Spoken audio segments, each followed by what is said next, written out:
Sou eu. Ah, é? O que aconteceu? Como o cinema nacional e as novelas destruíram a direita e construíram a esquerda na cabeça do brasileiro. Desde os primórdios do cinema e da teledramaturgia no Brasil, uma narrativa foi cuidadosamente tecida para moldar o imaginário popular. A do rico como vilão e do pobre como herói. Em telas grandes e pequenas, o trabalhador sempre foi retratado como vítima da exploração, enquanto empresários, latifundiários e políticos conservadores encarnavam a ganância e a opressão. Durante décadas, o audiovisual brasileiro reforçou discursos alinhados à esquerda, naturalizando a luta de classes e demonizando qualquer visão econômica ou social que fugisse desse enquadramento. No cinema, filmes como Os Fuzis, Terra em Transe e Eles Não Usam Black Tie romantizaram revoltas populares e apresentaram os movimentos socialistas como a única esperança contra um sistema opressor. Já nas novelas, tramas como Vale Tudo, Roque Santeiro e O Rei do Gado ajudaram a consolidar a ideia de que patrões sempre exploram e que o dinheiro, quando acumulado, só pode ser fruto da corrupção. Mas como essa construção narrativa aconteceu? Como o cinema e as novelas transformaram a percepção do brasileiro sobre política, economia e sociedade? Ao longo deste documentário, analisaremos os principais filmes e novelas que ajudaram a edificar esse discurso, explorando os impactos que essas histórias tiveram na mentalidade coletiva e na política nacional. Como precisamos ter uma certa didática e tempo de vídeo, faremos nossa tarefa com o critério cronológico e com obras escolhidas por mim, mas muitas outras tiveram o mesmo papel descrito aqui. Vamos a elas.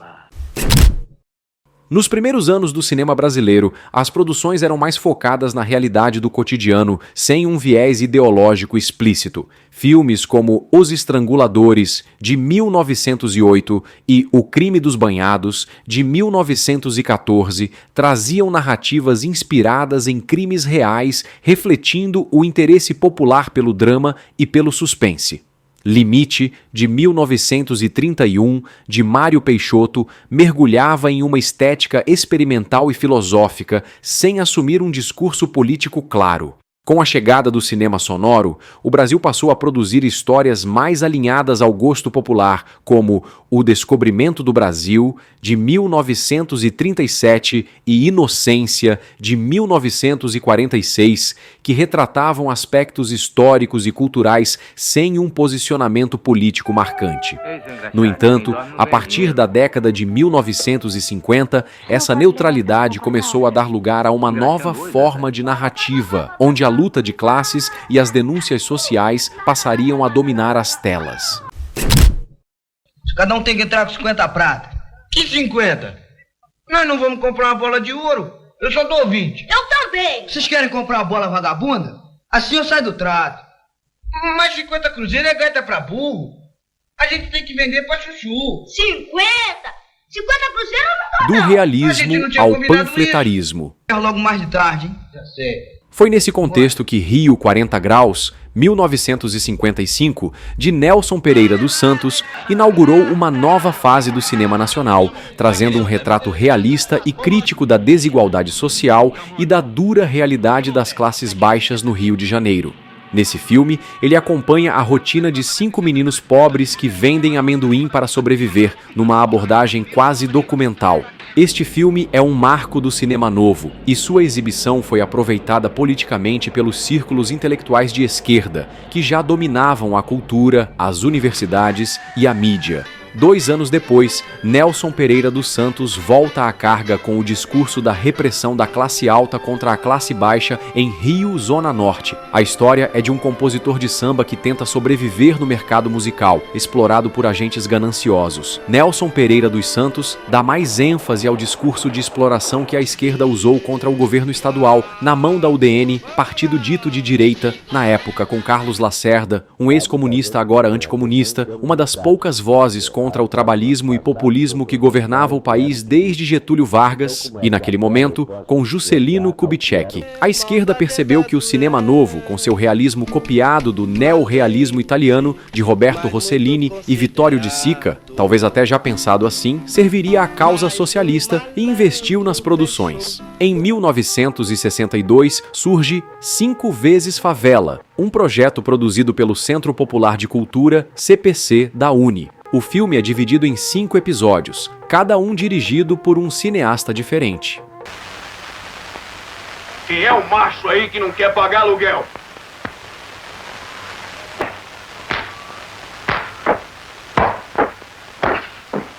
É o aperitivo, hein? Se tu não pagar amanhã, botamos esse barraco no chão.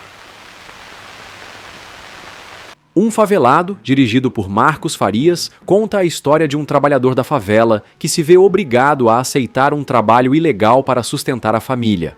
Zé da Cachorra, de Miguel Borges, retrata um líder comunitário tentando melhorar a vida da favela, enfrentando problemas com a polícia e o crime. Couro de Gato, dirigido por Joaquim Pedro de Andrade, apresenta um grupo de meninos que captura gatos para vender suas peles a fabricantes de tamborins, retratando a miséria infantil e a falta de oportunidades em um país que nunca se desenvolve. Escola de Samba Alegria de Viver, dirigido por Cacá Diegues, mostra o esforço de uma comunidade para montar uma escola de samba. E o último episódio, Pedreira de São Diogo, dirigido por Leon Hirschman, aborda a remoção de famílias pobres de uma favela para dar lugar à expansão da cidade, mostrando o descaso do poder público, no caso, o governo do direitista Carlos Lacerda, que acumulava as funções de governador da Guanabara e, na prática, prefeito do que hoje é a cidade do Rio de Janeiro. En algunos países, si no tienen en cuenta que nuestro país había sido engañado durante 60 años por unas farsas que llamaban elecciones. As adaptações simbólicas panfletárias. No início dos anos 1960, o mundo estava sob forte impacto da Revolução Cubana, ocorrida em 1959, que se tornaria um símbolo de resistência contra o imperialismo e inspiração para movimentos de esquerda em toda a América Latina. Esse evento não apenas reconfigurou a política internacional, mas também reverberou nas artes, especialmente no cinema brasileiro, que se alinhou ao discurso da revolta das massas contra os opressores capitalistas. Muitos filmes desse período buscaram adaptar obras literárias, transformando narrativas antes mais humanistas e existencialistas em gritos de resistência e denúncia social. Esse fenômeno se refletiu fortemente em 3 filmes fundamentais do cinema novo. Vidas Secas, de Nelson Pereira dos Santos, que adaptou o romance de Graciliano Ramos e retrata a exploração dos camponeses pelo latifúndio e a brutalidade do sistema agrário.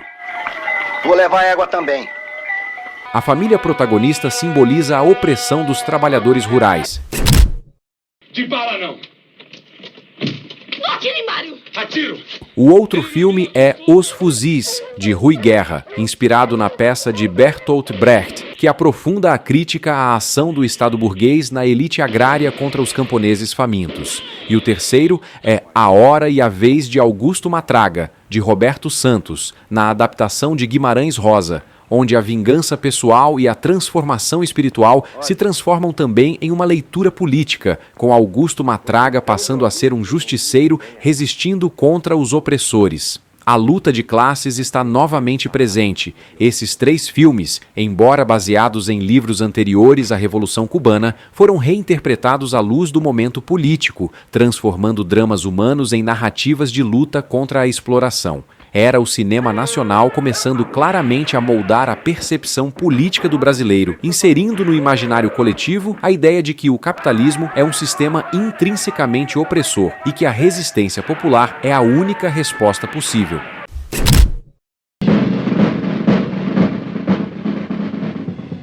O enfant terrible do cinema novo. Se o cinema novo foi a ferramenta para moldar a percepção política do brasileiro, então Glauber Rocha foi o seu profeta mais radical. Considerado um enfant terrible do movimento, ele não apenas seguiu a cartilha da esquerda, mas criou a sua própria. Glauber não se limitava à denúncia social tradicional do cinema novo, ele adicionou misticismo, delírio e metáforas que misturavam a revolução com o divino, a fome com a violência, o Nordeste com o mundo. Para ele, a miséria não precisava de compaixão, mas de um grito visceral. Seus filmes não eram meramente panfletários no sentido didático, mas fundamentais para consolidar a ideia de que a opressão capitalista era um mal inevitável que deveria ser combatido com sangue e resistência. Em Deus e o Diabo na Terra do Sol, a luta de classes virou uma epopeia messiânica e colocou Glauber Rocha no mapa do cinema mundial. Inspirado no sertão nordestino, onde a fome é onipresente, o filme acompanha Manuel, um vaqueiro que, após matar o patrão, segue dois caminhos distintos. Primeiro, o messianismo religioso do Beato Sebastião, depois, a resistência armada com o cangaceiro Corisco, simbolizando a revolta do homem do povo contra os opressores.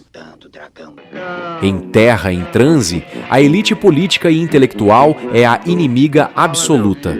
O filme é uma crítica às forças conservadoras, que ele representa com políticos corruptos e empresários gananciosos. Neste filme, ele também critica a hesitação da esquerda, que se divide entre a revolução e o pragmatismo. A trama ainda serve para os dias de hoje. Ela acompanha Paulo Martins, um poeta e jornalista que apoia um político que hoje seria do Centrão, mas percebe que a classe dominante nunca permitirá que o povo tenha o poder de fato. O filme demoniza os governantes e os ricos que vivem ao redor deles, figuras essencialmente traidoras e interesseiras, deixando claro que a Revolução Armada é a única saída. Uns tantos esquerdistas da época embarcaram nessa. Glauber foi para o exílio. Terra em Transe ajudou a fixar na elite intelectual que fazia a cultura brasileira da época a noção de que todo político de direita é, por definição, um agente da exploração, um tema que ecoaria em diversas produções futuras do cinema e da televisão. Primeiro diga você o teu nome, fantasiado. Quem abre assim a boca fica logo condenado. Pois já prepara os ouvidos e ouve. Meu nome é Antônio das Mortes. Para espanto da covardia e desgraça da tua sorte. Glauber ainda faria O Dragão da Maldade contra o Santo Guerreiro, novamente no cangaço. É praticamente uma continuação de Deus e o Diabo na Terra do Sol. Aqui, o personagem Antônio das Mortes, antes um matador de cangaceiros a serviço dos poderosos, percebe que sua função é, na verdade, um instrumento do sistema para manter os pobres na miséria. Ao final, ele se rebela contra aqueles que o contratavam, abraçando a revolução. Se o cinema novo foi a trincheira da esquerda contra a direita, Glauber Rocha foi seu general mais barulhento e radical. Ele foi o cineasta que gritou "abaixo à direita" e foi a inspiração para a consolidação do cinema panfletário no Brasil. Daqui para frente, tudo tem que ter um pouco de panfletário, uma cena, uma fala, um personagem que represente a luta revolucionária. Veja que até agora, qualquer personagem acima da classe média é um agente do mal. Só os pobres são bons. Este chip já está implantado no brasileiro desde 1955 e me vem um monte de youtuber dizer que a vida começou hoje e que agora que é assim. Porra, fui até vigia. Vigia? Motorista de caminhão. Nós, os artistas, contra eles. Nas décadas de 60 e 70, o assunto nós contra eles, sendo eles os governos não de esquerda, que tampouco eram de direita, os empresários, diretores e gerentes de empresas e a polícia em geral, estava em quase todos os filmes. Veja uma lista básica.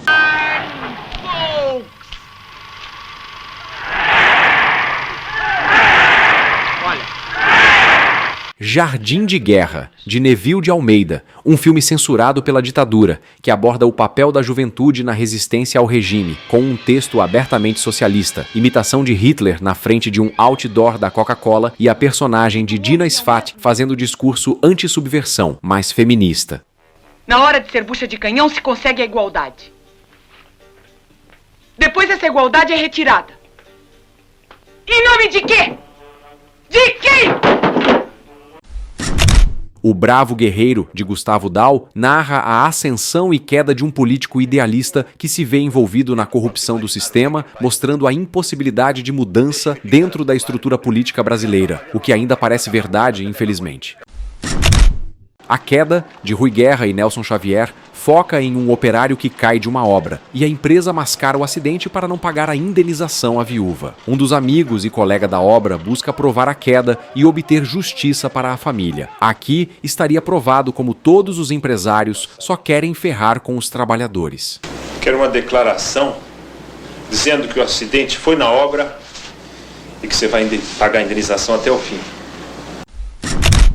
E Lúcio Flávio, o Passageiro da Agonia, dirigido por Hector Babenco e baseado no livro de José Louzeiro, que por conta de denunciar o Esquadrão da Morte, policiais que matavam bandidos na década de 70, introduziu o arquétipo do bandido como vítima do sistema. Reginaldo Faria interpretou magistralmente Lúcio Flávio, um criminoso que denunciou a corrupção policial, mas seu carisma também manteve uma aura quase heróica ao bandido. Essa romantização do bandido eu também mencionei no vídeo como o cinema construiu o comunismo na sua cabeça. Aqui, no filme de Babenco, ele é um marginal que toda dona de casa não teria medo de pôr para dentro de casa, apresentando um modelo que viria a ser adotado para sempre no cinema brasileiro. O bandido é vítima do sistema e sempre há uma desculpa para ele escolher a vida do crime em vez de trabalhar. O filme sugere um sistema violento na década de 1970, decorrente do governo brasileiro comandado pelos militares. Mas Lúcio Flávio foi morto dentro da cadeia por outros presos. Chegados os anos 80, a coisa não mudou. São tantos que vou contar sobre um já na entrada da década. Em 1981, Eles Não Usam Black Tie, de Leon Hirschman, trouxe para o cinema a peça de Gianfrancesco Guarnieri, escrita e encenada pelo autor em 1958. A trama gira em torno de uma greve operária, explorando o conflito entre a consciência de classe e o individualismo. Guarnieri e Fernanda Montenegro entregam atuações marcantes, reforçando um fenômeno recorrente no cinema brasileiro. Grandes atores e cineastas ajudaram a converter muitas pessoas para a esquerda. Eu mesmo fui um desses, até sair da universidade, encarar o mercado de trabalho e começar a pagar meus boletos. Para não chover no molhado, vou contar como você foi captado para ir ao cinema assistir a tanta doutrinação esquerdista. A nudez como chamariz. As produções brasileiras, mais do que as de outros países, usaram e abusaram da nudez como chamariz de audiência. A atriz Norma Bengel foi quem protagonizou o primeiro nu frontal em Os Cafajestes, de Rui Guerra, filme de 1962.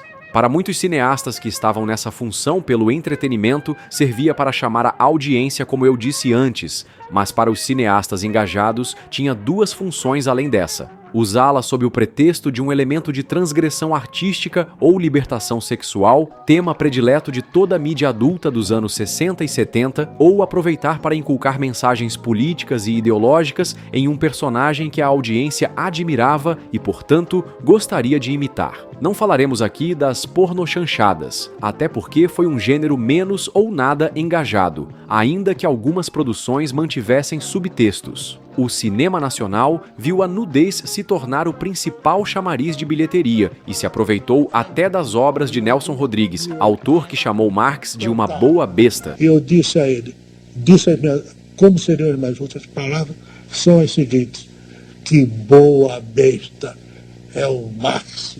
Filmes de Nelson, como A Dama do Lotação e Os Sete Gatinhos, tinham temas marginais ao socialismo naquela época, mas se tornaram força motriz mais adiante da pauta da esquerda. Assim, a cada filme, lá estavam a opressão sexual, o machismo, o erotismo e a hipocrisia da elite rica. A nudez no cinema funcionou como um cavalo de Troia ideológico. Enquanto o espectador era atraído pelo erotismo, pela bunda da nova atriz da Globo, ele era exposto a narrativas que reforçavam a luta de classes, a crítica ao sistema e a necessidade de transformação social. A atriz que fazia sucesso nas novelas logo seria a nova musa do cinema a ficar pelada para uma boa propaganda da esquerda. Para ter um filme em especial para ilustrar isso tudo, temos Rio Babilônia, ainda nos felizes anos 80. Neste filme de Neville de Almeida, a juventude carioca é mostrada em uma libertação sexual incrível, incluindo um trisal na piscina com Joel Barcelos, Pedrinho Aguinaga e Denise Dumont. E enquanto o amor livre acontece, a trama mistura crime organizado, política, corrupção, pobreza e tráfico na favela e a hipocrisia da elite. O personagem Doutor Liberato, interpretado por Jardel Filho, todo machão na aparência, quer uma travesti para sua diversão no Réveillon carioca. Enquanto os ricos e políticos experimentam novas formas de relacionamento e prazer, bandidos armados entram na festa para roubar tudo, num final igual ao conto Feliz Ano Novo de Rubens Fonseca. Os bandidos saem da festa num típico perdeu mané.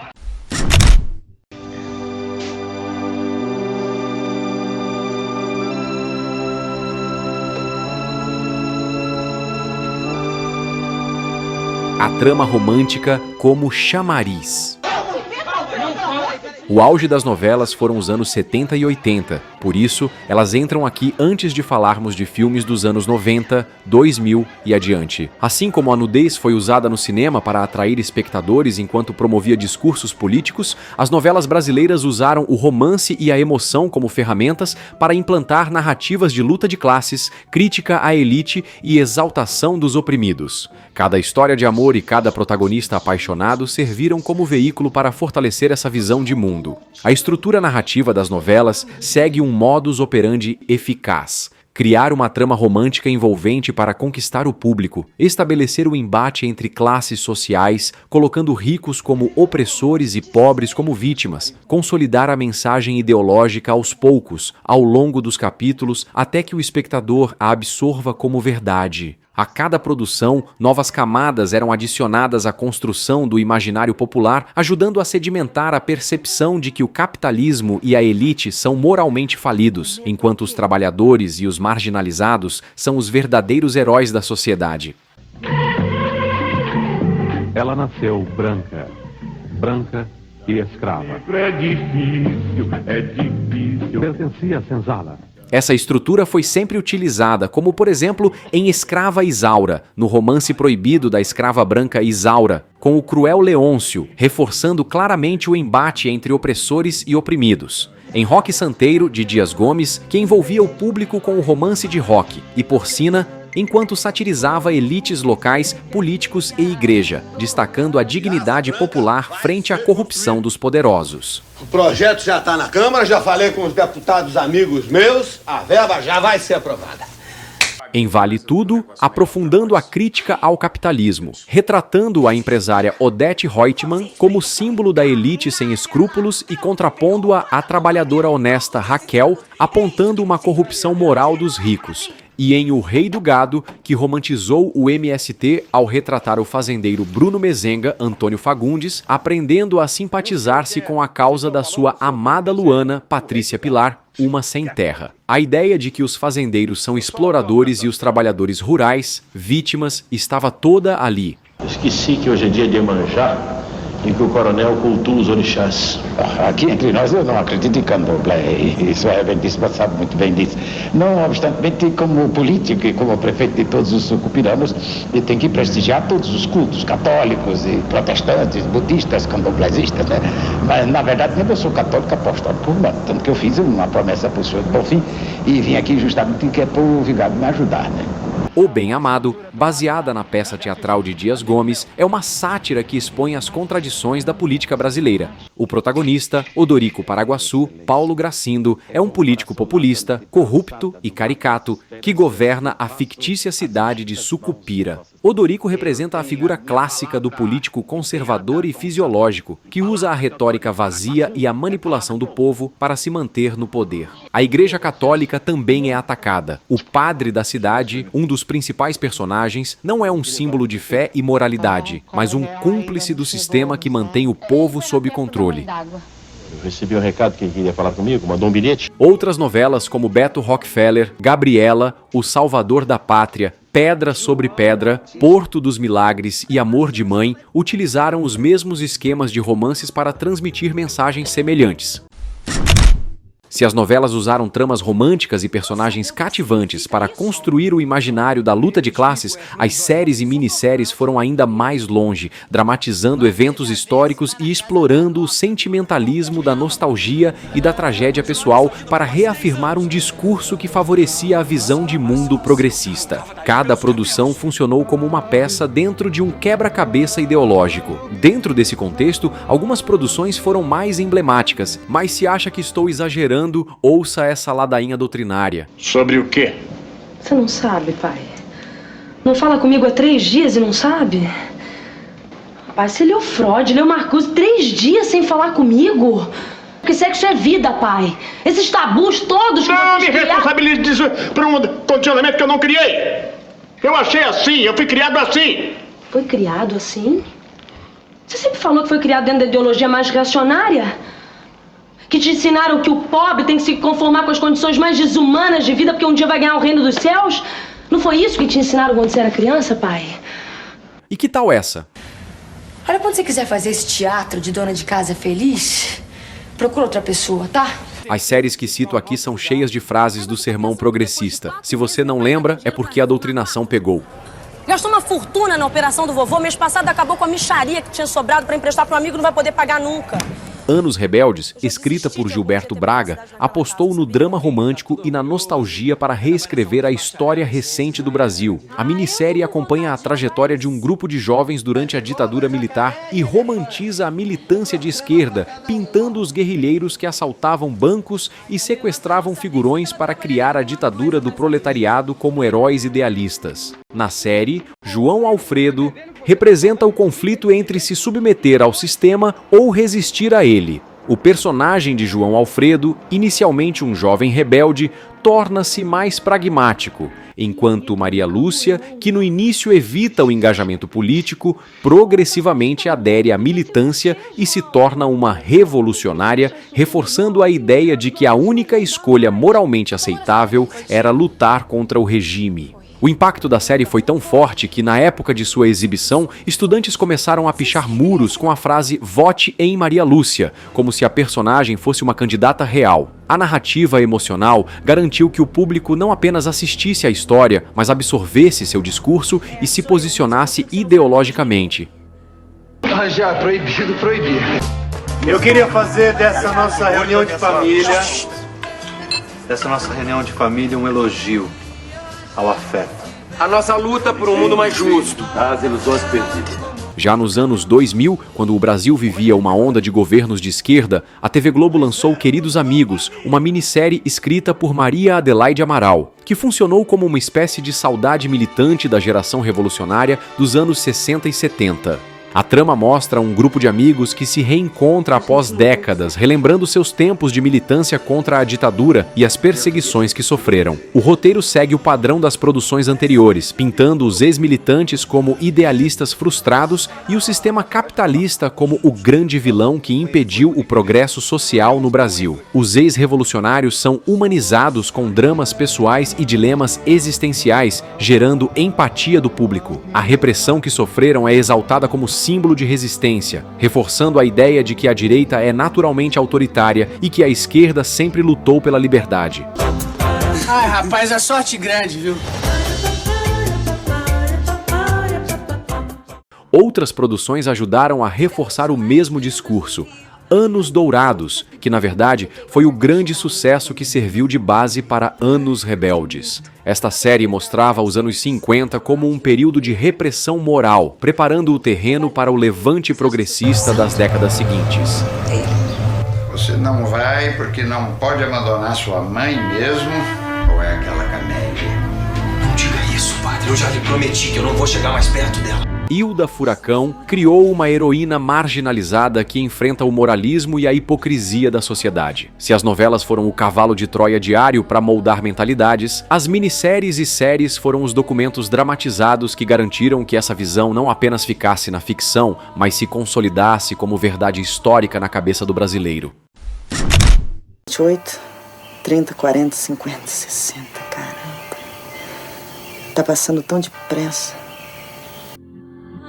3 décadas de mesmice.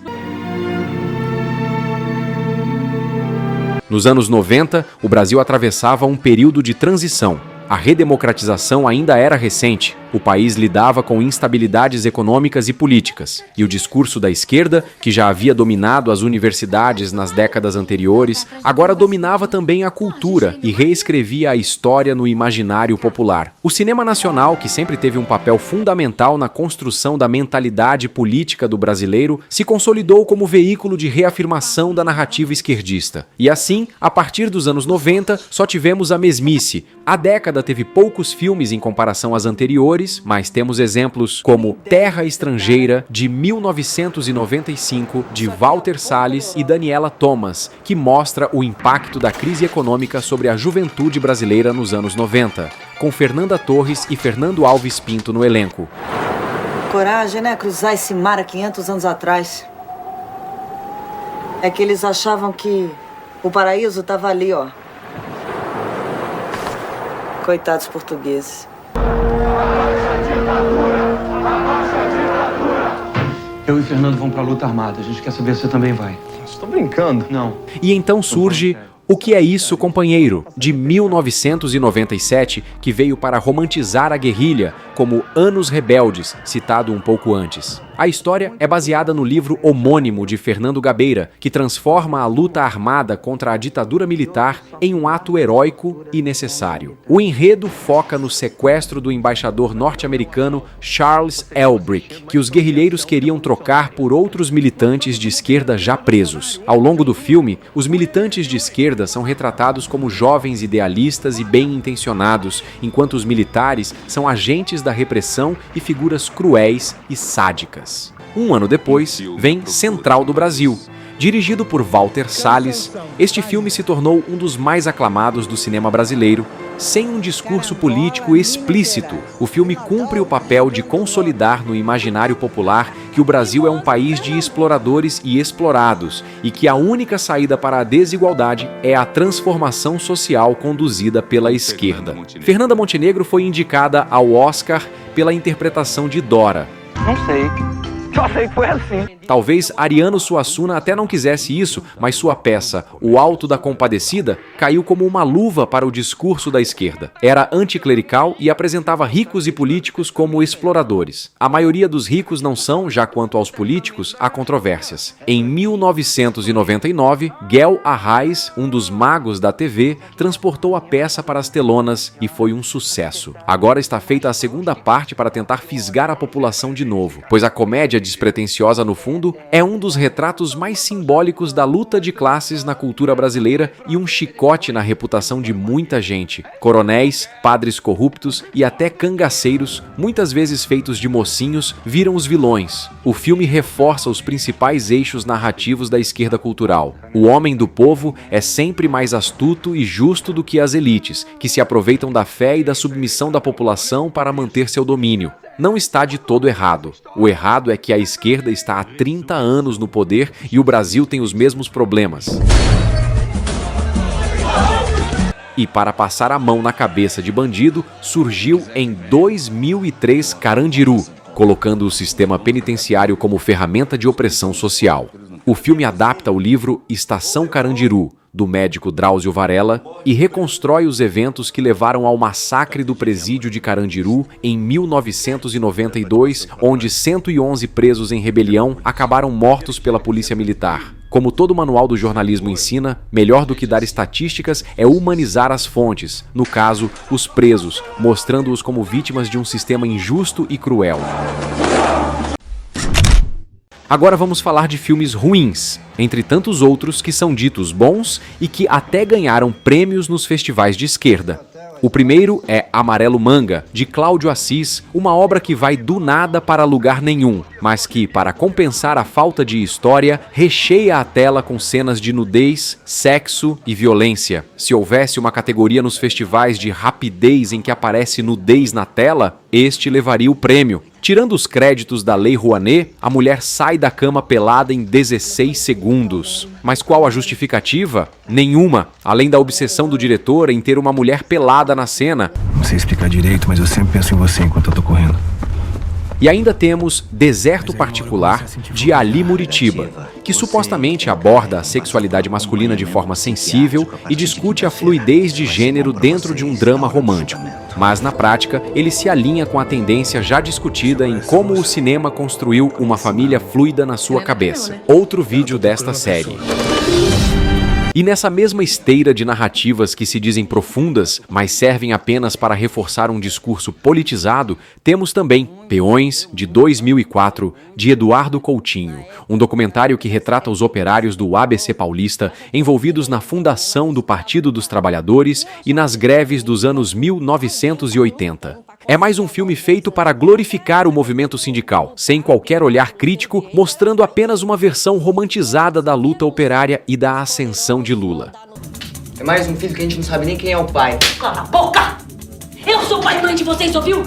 Eu sou pai e mãe de vocês! Eu! Linha de Passe, de 2008, de Walter Salles e Daniela Thomas, que tenta retratar a marginalização dos jovens pobres em São Paulo e a falta de oportunidades para a classe trabalhadora. No fim das contas, o cinema nacional moderno se tornou uma máquina de propaganda disfarçada de arte, produzindo filmes que se repetem na mesma ladainha, sempre reafirmando os mesmos vilões e os mesmos heróis, sem espaço para uma nova perspectiva ou um questionamento genuíno da realidade. Esses e tantos outros filmes nacionais que nem citei estão no hall das bobagens cinematográficas que o brasileiro vai ver para pegar uma casquinha de nudez de algum ator ou atriz bonitos. E o enredo? Foda-se.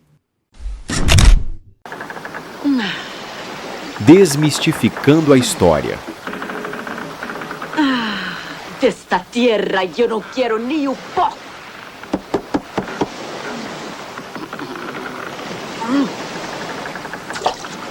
Alguns filmes fugiram bastante da história ao retratar personagens históricos ou eventos apenas pela necessidade de acenar à esquerda. São eles, pela ordem de surgimento nas telas: Carlota Joaquina, Princesa do Brasil, de 1995, de Carla Camurati, aquela linda e excelente atriz dos anos 80 que decidiu servir ao Comintern socialista depois de mais adulta, transformando parte da nossa história em piada e chacota. O filme faz da vida da corte portuguesa no Brasil colonial um antro de libertinagem e maus modos. Até historiadores da centro-esquerda criticaram a obra por apresentar imprecisões e reforçar estereótipos sobre figuras históricas, conduzindo o espectador mais ao deboche do que à reflexão crítica sobre a história do Brasil. Nós não somos marginais! Nós não somos bandidos! Nós somos revolucionários que lutam pela liberdade do povo que foi roubada pelo golpe militar. Marighella, de 2019, dirigido por Wagner Moura, que transforma um homem branco, Carlos Marighella, filho de pai italiano e mãe negra, mas aparentemente branco, em um personagem negro ao ser interpretado por Seu Jorge. Além disso, Marighella é figura central na resistência armada contra o regime militar, mas o filme o retrata como um herói da democracia, enquanto na realidade ele era um marxista de extrema esquerda, um terrorista. Trata bandido como bandido. A morte tá perseguindo você. Tem uma pessoa que gosta muito de você, mas tá querendo levar você pra lá também. E por fim, como uma seguidora de Carla Camurati, A Viagem de Pedro, de 2022, dirigido por Laís Bodansky, que retrata Dom Pedro I com múltiplas imperfeições e relações problemáticas, numa abordagem que gerou debates sobre a desconstrução de figuras históricas e o enfoque nas fragilidades delas para demover a ideia de mitos. Mas eu olhei. Falando em mito, com a ascensão à presidência de Jair Bolsonaro, um personagem que foi do exército e carrega para a esquerda a aura do regime militar, vários filmes surgiram com a temática Nós contra eles e os trabalhadores contra o governo. Aqueles que não foram feitos na era Lula e Dilma agora tinham o porquê de existir. Nessa leva temos Espero Tua Revolta, de Elisa Capai, um documentário que registra a luta dos estudantes contra a precarização da educação pública e a repressão policial. A obra acompanha os protestos secundaristas que se intensificaram durante o governo de Michel Temer e reforça a narrativa de que o governo e as forças de segurança são instrumentos de repressão contra qualquer movimento popular.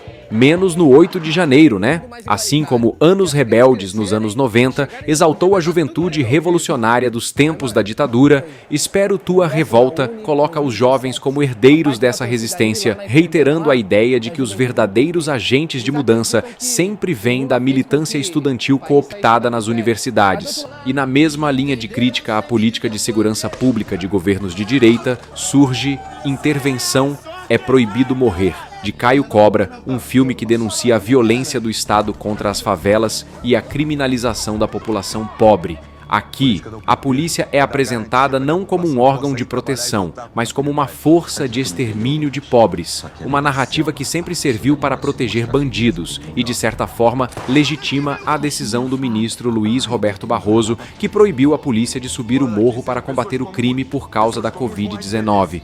A pandemia acabou, mas a restrição continua. Vocês se perguntaram de onde veio aquele fuzil? Por fim, Pureza, 2022, de Renato Barbieri, denuncia o trabalho escravo contemporâneo no Brasil, expondo a exploração de trabalhadores sem direitos por fazendeiros inescrupulosos. O filme reforça o discurso já trabalhado anteriormente em O Rei do Gado, onde o latifúndio é visto como um dos maiores símbolos da exploração capitalista, enquanto os movimentos de trabalhadores aparecem como os verdadeiros agentes da justiça social. Dentro desse contexto, Pureza serve como mais um instrumento para consolidar a visão de que o Brasil rural ainda é dominado por práticas arcaicas e desumanas, perpetuadas por elites gananciosas e coniventes com o Estado. Naquela tarde, num pequeno teatro de revistas de Assunción, ela saiu de casa para se matar.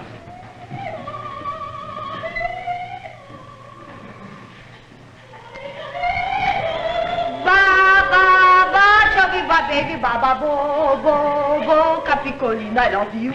Nudez, romances e narrativa enviesada da história foram as estratégias dos intelectuais de esquerda que tomaram a cultura do país para atrair o público e transmitir mensagens políticas. Ao longo dos anos, cada novela e cada filme adicionou uma peça ao quebra-cabeça ideológico que transformou a percepção da sociedade. Através do envolvimento emocional dos personagens e da repetição diária da mensagem, a teledramaturgia conseguiu reconfigurar o pensamento de milhões de brasileiros, pavimentando o caminho para uma visão de mundo onde a esquerda representa os fracos e oprimidos e a direita representa os exploradores e corruptos. Dessa forma, o cinema e a televisão não apenas refletiu a cultura do país, mas ativamente ajudou a moldá-la, destruindo a direita e construindo a esquerda na cabeça do brasileiro.